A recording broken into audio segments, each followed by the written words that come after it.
The Sony Center at Potsdamer Platz in Berlin opened in 2000 as the centerpiece of the most ambitious urban reconstruction project in post-war European history. The redevelopment of the former no man's land between East and West Berlin that reunification had made available, and that the German government's decision to relocate the federal capital to Berlin had made commercially compelling. Sony Corporation invested approximately $750 million in the Sony Center development, a mixed-use complex of 8 buildings beneath a distinctive tensile membrane roof at the geographic and symbolic center of the reunified German capital, housing Sony's European headquarters alongside a film museum, retail space, residential apartments, and entertainment venues. Sony sold the Sony Center in 2008 for approximately $572 million, selling an asset that had cost approximately $750 million to develop, a transaction whose approximately $178 million gap documents the specific financial outcome of a development whose architectural and civic significance was genuine and whose commercial real estate financial return was not.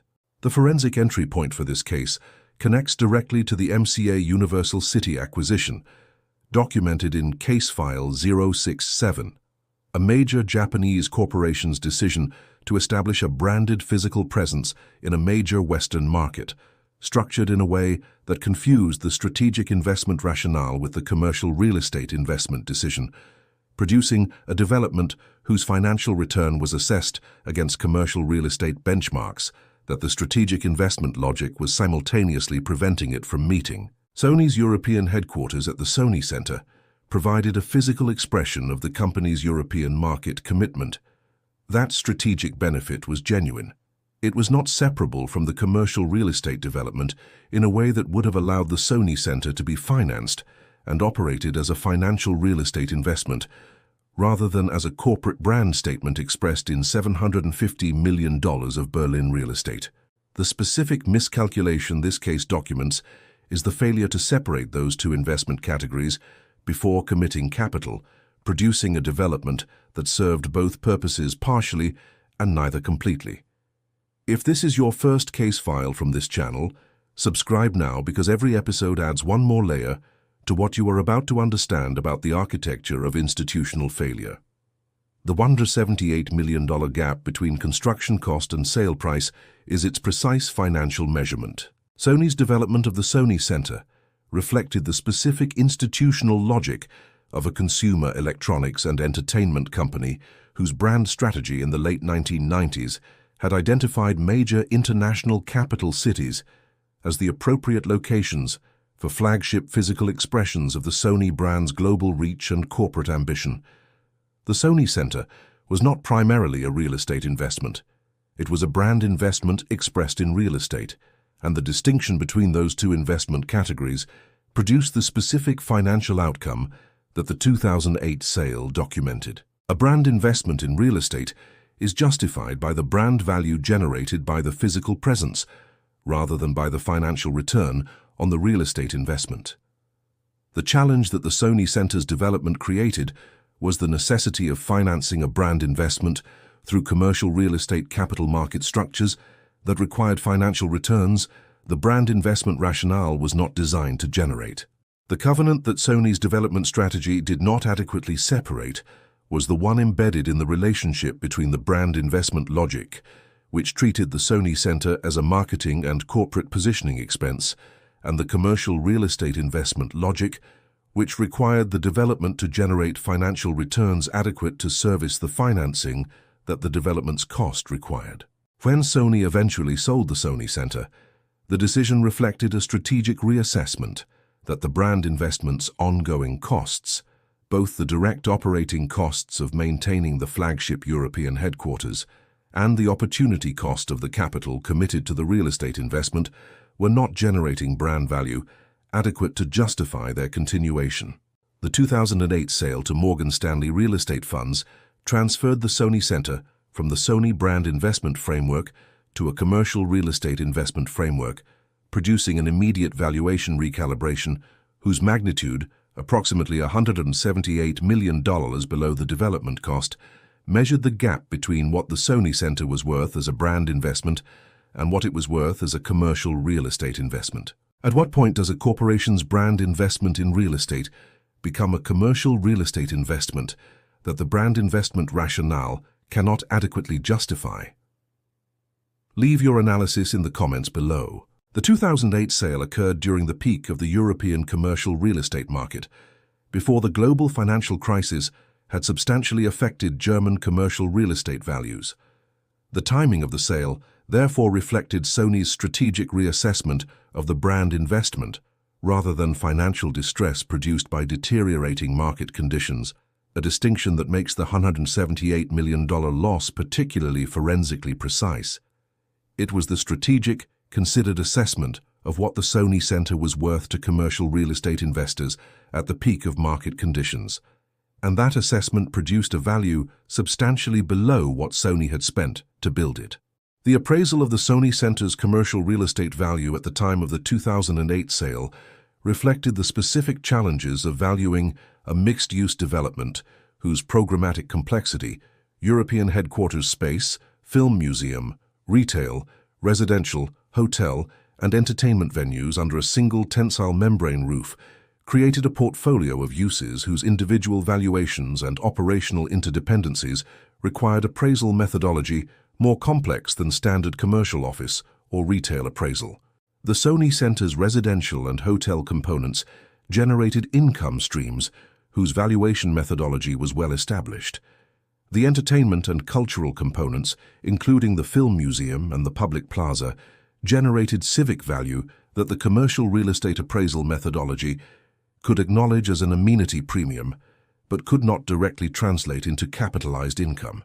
The corporate headquarters component, which had been the Sony Center's primary rationale for development, and the component that Sony's brand investment logic had justified at above-market cost, generated commercial office income at market rates that did not reflect the brand investment premium that Sony had paid to develop the space for its own occupancy rather than for conventional office market tenants.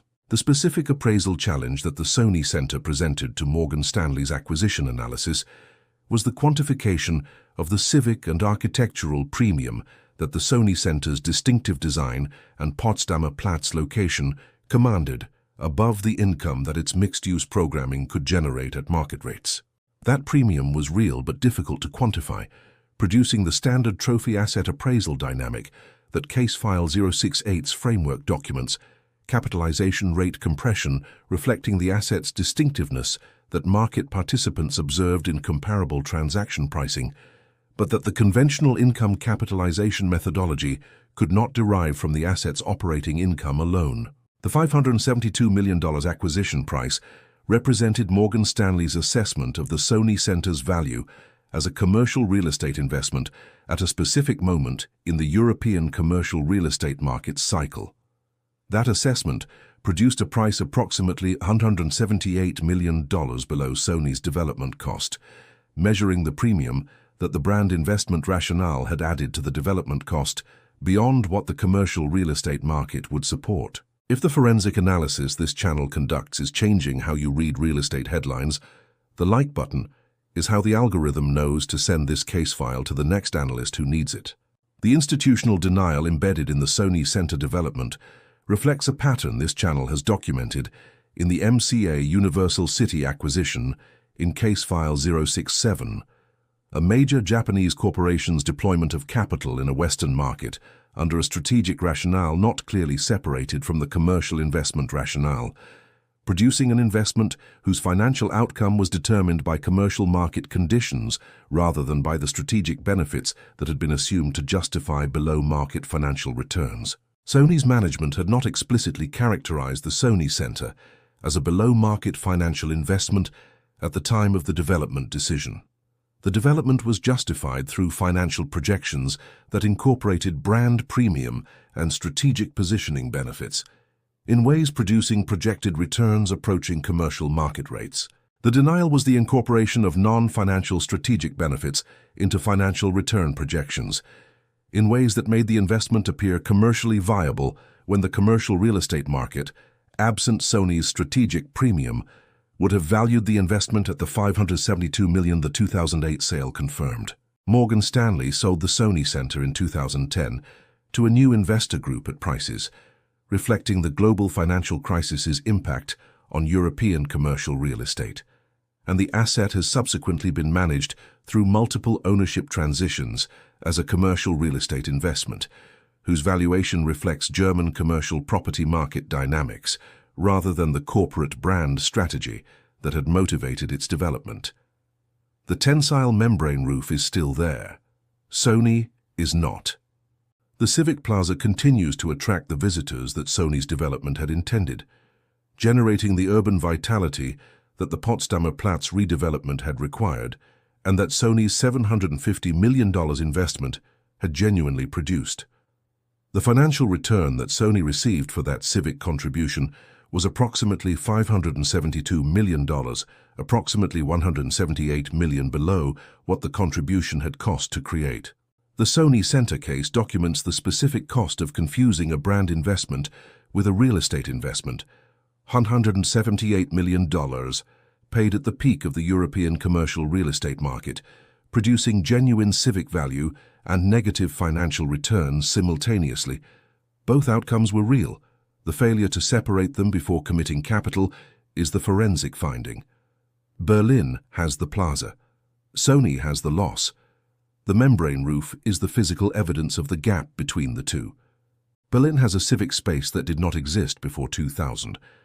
Sony has a loss of approximately $178 million. The membrane roof spanning the plaza is the physical evidence of the gap between what the investment produced civically and what it produced financially, permanent in steel and tensile fabric at the center of the reunified German capital, visible to everyone who passes beneath it, and interpretable by anyone who knows what it cost. The Sony Center continues to operate as one of the most architecturally distinctive and commercially active mixed-use developments in central Berlin, managed under commercial real estate ownership structures whose return expectations are calibrated to the German commercial property market, rather than to Sony brand strategy. What the Sony Center case reveals in this channel's 80-case archive is the specific European iteration of the Japanese capital strategic investment miscalculation documented in case file 0617's examination of the MCA Universal City acquisition. The deployment of Japanese corporate capital in Western real estate markets under strategic investment rationales not adequately separated from commercial return requirements, producing assets whose financial performance fell below commercial benchmarks, while generating genuine strategic and civic value that the commercial market's eventual pricing did not adequately capture.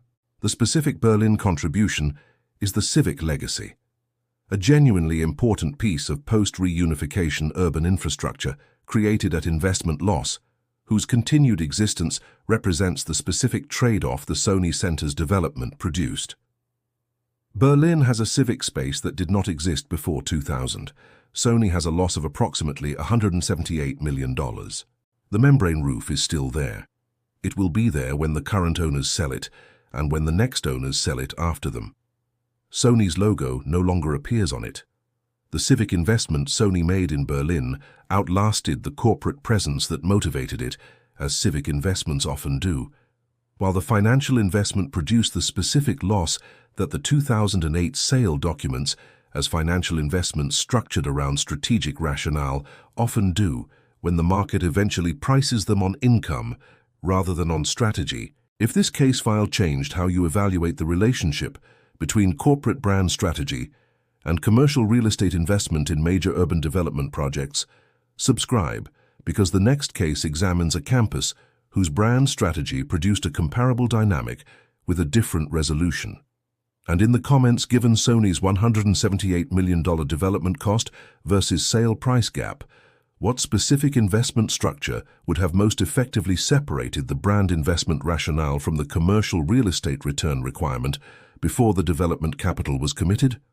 The case file is open. Hey Sony Center is the most precisely documented case in this channel's archive of the civic and financial outcomes that a corporate brand real estate investment produces when the commercial market eventually assesses it on income rather than on strategy.